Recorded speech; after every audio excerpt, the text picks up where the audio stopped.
Hello everyone, आप सभी का आपके अपने चैनल सारस ट्यूटोरियल पे बहुत बहुत स्वागत है। आज मैं क्लास 9 के बच्चों के लिए एक एक्सप्लेनेशन वीडियो लेकर के आई हूँ और इस वीडियो में मैं लेसन 13 यानी कि अंधविश्वास के छींटे का पार्ट 4 एक्सप्लेन करूँगी। इससे पहले मैंने part 1, part 2 and part 3 explain कर दिया है। अगर आपने नहीं देखा है तो प्लीज़ देखें, उसका लिंक मैं आपको डिस्क्रिप्शन में दे दूँगी। ठीक है, डिस्क्रिप्शन में जो भी लिंक्स होता है वो एज अ प्लेलिस्ट रहता है। प्लेलिस्ट के अंदर आप लोगों को बहुत सारे वीडियोस मिल जाते हैं एक ही जगह, तो प्लेलिस्ट को देखना ज़रूर, क्योंकि वहाँ पे आप लोगों के एक्सप्लेनेशन प्लस क्वेश्चन आंसर सब कुछ अवेलेबल रहता है और क्वेश्चन आंसर विद PDF रहता है। ठीक है, और जो लोग चैनल से नए जुड़े हैं प्लीज़ चैनल को सब्सक्राइब करें और बेल आइकन को ज़रूर प्रेस करें ताकि मेरे अपकमिंग वीडियोस का नोटिफिकेशन मिलते रहे। और अगर आप लोगों को इस लेसन का मोस्ट इम्पॉर्टेंट क्वेश्चन चाहिए फॉर एनुअल एग्ज़ाम तो प्लीज़ कमेंट सेक्शन में कमेंट कीजिएगा, तो मैं एनुअल के लिए मोस्ट इम्पॉर्टेंट क्वेश्चंस भी लेकर के आऊँगी। ठीक है, तो चलिए वीडियो को स्टार्ट करते हैं। जैसा कि हमने लास्ट में पढ़ा था कि अंधविश्वास के क्या क्या कारण है, क्यों अंधविश्वास में लोग फंस जाते हैं। ठीक है, जैसे कि हमने पढ़ा था शिक्षा साक्षरता रेट असम में ज़्यादा है, पर फिर भी लोग अंधविश्वासी है क्योंकि उनके पास जो एक नॉलेज होनी चाहिए वो नॉलेज नहीं है, वो ज्ञान जो होनी चाहिए सिर्फ पढ़ना लिखना, स्कूल एजुकेशन को ही मतलब एजुकेशन नहीं कहते हैं। ठीक है, इसके अलावा और क्या रीज़न्स था, जो मतलब शातिर और जो कुछ लोग इंटेंशनली क्या करते हैं, अंधविश्वास से अफवाह फैलाते हैं समाज में। ठीक है, और रूढ़िवादी जो प्रथा है हमारे सदियों से चली आ रही है मानसिकता लोगों की, वो भी एक रीज़न है। ठीक है, तो चलिए देखते हैं आज हमारा अंधविश्वास की छींटे का पेज नंबर 107, जिसमें कहा गया है कि उन्मूलन की व्यवस्था क्या है। ठीक है, हमने कारण पढ़ लिया, अब देखते हैं कि अंधविश्वास की उन्मूलन की क्या व्यवस्था है, कैसे हम अंधविश्वास को दूर रख सकते हैं समाज से, अपने आप से। ठीक है, तो चलिए देखते हैं पहला क्या है। अंधविश्वास के उन्मूलन के लिए सजग होना सबसे ज़रूरी है। ठीक है, सजग रहना पड़ेगा, हमें हमेशा सचेत रहना पड़ेगा। ठीक है, मतलब अवेयर रहना, सजग मतलब होता है अवेयर रहना। ठीक है, इसके बाद देखते हैं सजग होने का मतलब केवल सभा में भाषण देना या सुनना, रास्ते में जुलूस निकालना आदि ही नहीं है।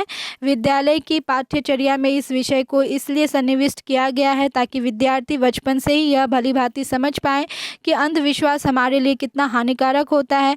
विद्यार्थियों को यह समझना होगा कि अंधविश्वास एक स्वस्थ समाज को विकलांग बना देती है।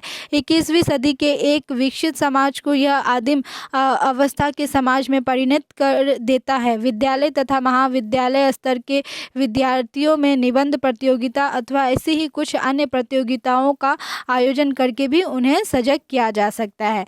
तो मतलब सजग करने हमें सबसे पहले क्या होना पड़ेगा, सजग होना पड़ेगा, अवेयर होना पड़ेगा। ठीक है, और अवेयर होने का मतलब ये नहीं होता है कि हम लोग कहीं पे मंच लगाकर भाषण सुना दे या रास्ते में जुलूस निकाल दे, नहीं। इसके लिए हमें क्या करना है कि विद्यालय में जो पाठ्यचर्या है, जैसे कि आप लोगों का ये क्लास 9 का एक लेसन है अंधविश्वास की छींटे, ये लेसन क्यों इंक्लूड किया गया है आप लोगों के सिलेबस में, जस्ट बिकॉज कि आप लोगों को अभी के एज से ही पता चले कि अंधविश्वास हमारे समाज के लिए कितना हानिकारक है। ये हमारे स्वस्थ समाज को क्या करता है, विकलांग बनाता है। ठीक है, और ये 21वीं सदी के इस मतलब विकसित समाज को एक आदिम मतलब पुराने समाज की अवस्था में परिणत कर सकता है। इसलिए विद्यालय तथा जो महाविद्यालय यानी कि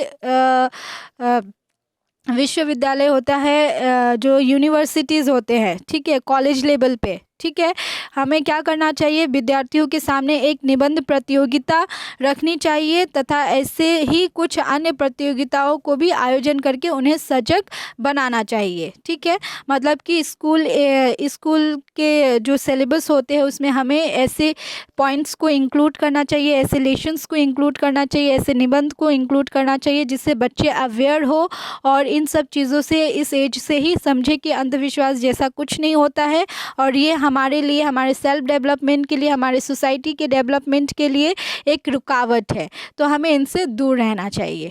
ठीक है। इसके बाद देखिए, जनसंचार के माध्यमों द्वारा विचित्र अथवा ऐसे कुछ अन्य साधनों के प्रदर्शन के जरिए सामान्य जनता को सजग किया जा सकता है। मतलब कि जो जनसंचार के माध्यमों द्वारा, जनसंचार का माध्यम फॉर एग्जाम्पल आप ले सकते हो टीवी, ठीक है। वो क्या करता है, जनसंचार करता है, जहाँ पे टीवी क्या सब लोग ही देखते हैं। और विचित्र मतलब कि पिक्चर्स के द्वारा, ठीक है, पिक्चर्स के द्वारा हम लोग क्या कर सकते हैं, या अन्य साधनों के जरिए प्रदर्शन कर सकते हैं, जिससे सामान्य जनता क्या होगी, सजग होगी, ठीक है। जैसे बड़े बड़े पोस्टर्स लगा दिए हैं, टीवी के माध्यम से हो, रेडियो के माध्यम से हो, पिक्चर्स के माध्यम से हो, हम लोग क्या कर सकते हैं, सोसाइटी को सजग बना सकते हैं, ठीक है। सबको यह समझना होगा कि समाज में पनप रहे डायन अथवा बच्चा चोर जैसे अंधविश्वासों की आड़ में कुछ शातिर और चालाक लोग हत्या की तरह अनेक अमानविक कार्य भी संगठित करते रहे हैं। यह देखा गया है कि संपत्ति के लालच में या किसी की उन्नति से होने वाली जलन के कारण कुछ लोग अपने स्वार्थ की पूर्ति के लिए किसी विशेष परिवार के किसी विशेष व्यक्ति को डायन कहकर उस पर अत्याचार करते हैं। इसी तरह कुछ लोग अपने स्वार्थ की पूर्ति के लिए बच्चा चोर आने की अफवाह फैलाते हैं। इसके फलस्वरूप कभी कभी हत्या जैसी अमानविक घटना भी संगठित हो जाती है, ठीक है। तो मतलब कि हमें समझना पड़ेगा समाज में क्या हो रहा है, पनप रहे जो ये डायन और बच्चा चोर जैसे अंधविश्वास है, इसके आड़ में, इसके बिहाफ में कुछ शातिर, इंटेंशन जिनका खराब होता है, जो चालाक होते हैं, ऐसे प्रवृत्ति के लोग क्या करते हैं, हत्या से भी ज़्यादा बुरी चीज़ें कर सकते हैं, ठीक है। हत्या की तरह अनेक और भी अमानविक घटनाओं को मतलब वो क्या करते हैं, संगठित करते हैं, ठीक है। और मतलब ऐसा देखा गया है कि लोग प्रॉपर्टी के लालच में क्या करते हैं, ऐसी चीज़ों को फैलाते हैं, किसी फैमिली के किसी मेंबर को डायन बोलकर उसे रास्ते से हटाते हैं, या जो भी, या बच्चा चोर जैसी अफवाहों को फैला करके बुरी बुरी एक्टिविटीज़ को मतलब क्या करते हैं, अंजाम देते हैं। तो हमें ये सब समझना होगा कि अंधविश्वास, ऐसा जो अंधविश्वास समाज में फैला हुआ है, ऐसा कुछ नहीं है। और डायन ये सब को इग्नोर मतलब साइंस ने भी इग्नोर किया है कि ये सब चीज़ों का कोई अस्तित्व नहीं है, ठीक है। नेक्स्ट देखते हैं। हम जानते हैं कि नागरिकों के मौलिक अधिकार और राज्य के नीति निर्देशक तत्वों के बीच मौलिक अंतर होते हैं। नागरिकों के मौलिक अधिकारों को कार्यान्वित करने के लिए अलग से किसी कानून बनाने की ज़रूरत नहीं पड़ती, बल्कि ये स्वयं ही कानून है, ठीक है। परंतु राज्य के नीति निर्देशक तत्वों के कार्यान्वयन के लिए अलग से कानून बनाने की ज़रूरत होती है। मतलब कि देखिए, हम सभी को पता है कि हमारे कुछ राइट्स है, ठीक है, कुछ मौलिक अधिकार से, और वो मौलिक अधिकार ही वन काइंड ऑफ राइट है, उसके लिए कोई अलग से कानून बनाने की कोई ज़रूरत नहीं है। हम सभी को पता है हमारे मौलिक राइट्स, ठीक है। बट राज्य में, हमारे जो स्टेट है, हमारा जो राज्य है, उसमें कुछ नीति, कुछ रूल्स एंड रेगुलेशंस होते हैं, उनको फॉलो करना। जैसे कि अभी आप देख लीजिए, अभी अगर आप लोगों के पास स्कूटी है, तो अभी दो पीपल अगर स्कूटी में जा रहे हैं तो उन दोनों को ही हेलमेट पहनना पड़ेगा। तो ये क्या है, राज्य की तरफ से निकाला गया एक रूल है जिसे हर किसी को फॉलो करना पड़ेगा, और नहीं करेंगे तो हमें फाइन पे करना पड़ेगा, ठीक है। तो इस तरीके से राज्य की तरफ से जो रूल्स एंड रेगुलेशंस निकलते हैं, उसको फॉलो करवाने के लिए कुछ सख्त कानून भी अपनाने चाहिए, तभी तो जनता फॉलो करेगी, वरना नहीं करेगी। आप देखो, अगर गवर्नमेंट ने बोल दिया कि सबको ही हेलमेट पहन करके ही गाड़ी चलाना है, और जो दो लोग बैठेंगे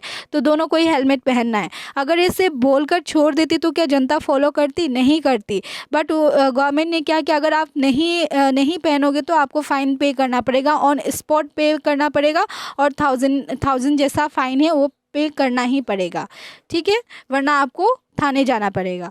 तो इस तरीके से मतलब कि अगर कोई रूल्स एंड रेगुलेशन है तो उसके अगेंस्ट में कानून बनाना ज़रूरी है, ताकि जनता उसे फॉलो करे, ठीक है।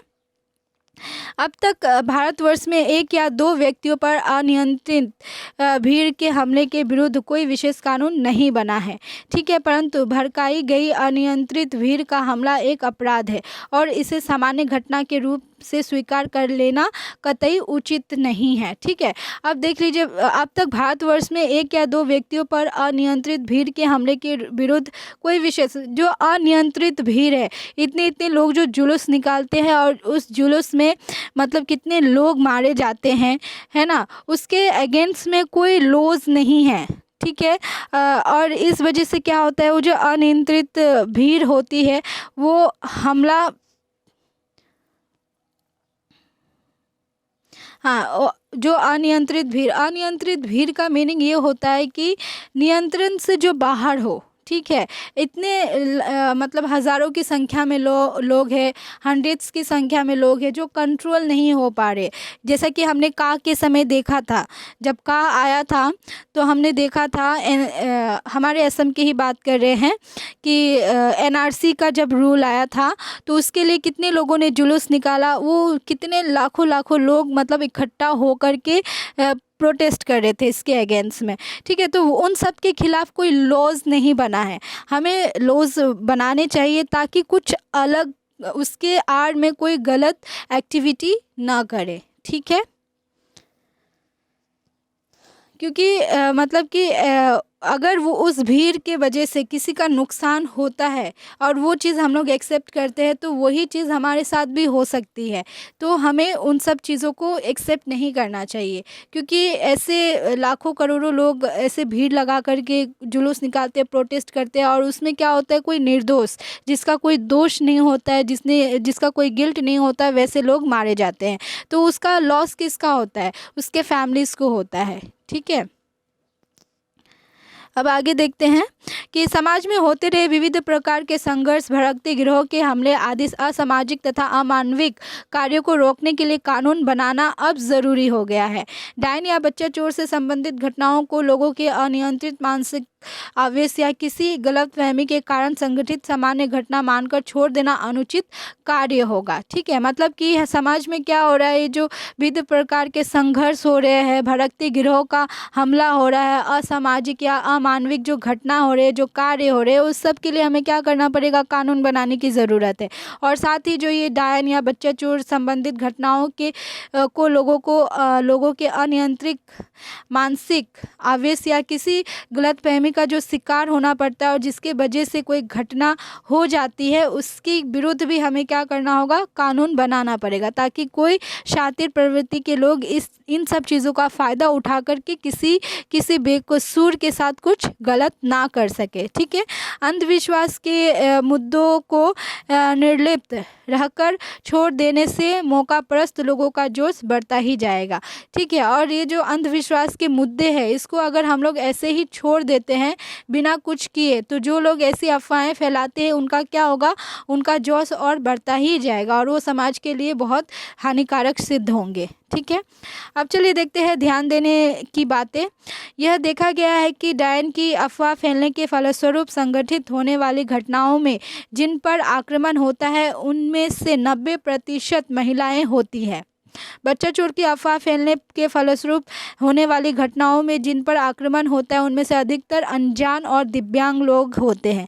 यह समाज को पश्चादगामी करने वाले अंधविश्वास है। पश्चादगामी मतलब पीछे हटने वाले, समाज को क्या करता है, पिछड़ा बनाता है। ठीक है, सभ्य समाज के लिए ये अभिशाप स्वरूप है। इसके उन्मूलन के लिए विविध सामाजिक राजनीतिक आर्थिक समस्याओं के समाधान के साथ साथ सामान्य जनता में सामाजिक तथा मानसिक जागृति भी आवश्यक है।